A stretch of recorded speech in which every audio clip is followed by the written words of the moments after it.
નમસ્કાર, હું છું કેતન અને આપ જોઈ રહ્યા છો CB24। માધવપુર મેળાના પૂર્વાર્ધ રૂપે અમદાવાદમાં ભવ્યાતિભવ્ય સાંસ્કૃતિક કાર્યક્રમ યોજાયો હતો। રાજ્ય સરકારના રમતગમત યુવા અને સાંસ્કૃતિક પ્રવૃત્તિ વિભાગ અને ગુજરાત પ્રવાસન નિગમ દ્વારા દર વર્ષે પોરબંદર નજીકના માધવપુરમાં એક મેળાનું આયોજન કરવામાં આવે છે।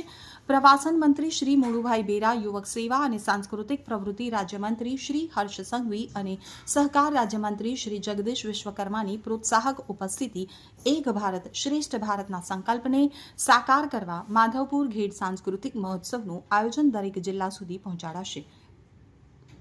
મુખ્યમંત્રી શ્રી ભૂપેન્દ્રભાઈ પટેલે જણાવ્યું કે વડાપ્રધાન શ્રી નરેન્દ્રભાઈ મોદીએ સાંસ્કૃતિક વિશેષતાને એકતાના તારમાં બાંધી અને એક ભારત શ્રેષ્ઠ ભારતની સંકલ્પના સાકાર કરાવી છે। મુખ્યમંત્રીશ્રીએ આ સંદર્ભમાં કહ્યું કે સૌરાષ્ટ્રનો પ્રખ્યાત માધવપુર મેળાનું પૂર્વોત્તર રાજ્યોની સંસ્કૃતિ સાથેનું તાદામ્ય એ આનું શ્રેષ્ઠ ઉદાહરણ છે। માધવપુરનો મેળો આપણા સૌ માટે એક એવો અવસર છે, સોરઠ, ઘેડ સહિત હાલર પંથક કૃષ્ણની ભક્તિમાં તલ્લીન થઈ જાય છે। વસુદેવ કુટુંબકમનો આ ભાવ વધુ ઉજાગર થાય તેમ તેમણે ઉમેર્યું હતું। રાજ્ય સરકારના રમતગમત યુવા અને સાંસ્કૃતિક પ્રવૃત્તિ વિભાગ અને ગુજરાત પ્રવાસન નિગમ દ્વારા દર વર્ષે પોરબંદર નજીકના માધવપુરમાં આ મેળાનું આયોજન કરવામાં આવે છે। તો રાજ્યના વિવિધ નગરો મહાનગરોના નાગરિકો પૂર્વોત્તર રાજ્યોની સંસ્કૃતિને નજીકથી જાણી માણી શકે તે માટે માધવપુર મેળો 2025ના પૂર્વાર્ધ રૂપે અમદાવાદ ખાતે યોજાયેલા ભવ્ય સાંસ્કૃતિક કાર્યક્રમમાં ગુજરાત અને ઉત્તર પૂર્વના રાજ્યોના કલાકારો દ્વારા સંયુક્ત રીતે સાંસ્કૃતિક સંગમ કાર્યક્રમને મુખ્યમંત્રીશ્રીએ ખુલ્લો મૂક્યો હતો।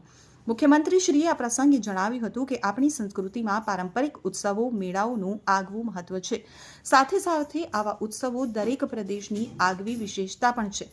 સદીઓ પહેલા ભગવાન શ્રી કૃષ્ણએ અરુણાચલના રૂકમણીજી સાથે ગુજરાતના માધવપુરમાં વિવાહ કર્યા અને પૂર્વોત્તર રાજ્યો સાથે ગુજરાતનો વિશેષ સંબંધ જોડાયો। શ્રી કૃષ્ણના રૂકમણીજી સાથેના વિવાહનો આ ઉત્સવ પણ એક ભારત શ્રેષ્ઠ ભારતની સંકલ્પનાને ચરિતાર્થ કરતો પ્રસંગ છે। શ્રી હર્ષ સંઘવીએ જણાવ્યું કે વૈશ્વિક નેતા અને ભારતના વડાપ્રધાન શ્રી નરેન્દ્રભાઈ મોદી અને ગુજરાતના મુખ્યમંત્રી શ્રી ભૂપેન્દ્રભાઈ પટેલના સફળ માર્ગદર્શન હેઠળ દરેક જિલ્લામાં ઉત્સવને લઈ જવાનો પ્રયાસ કરવામાં આવી રહ્યો છે।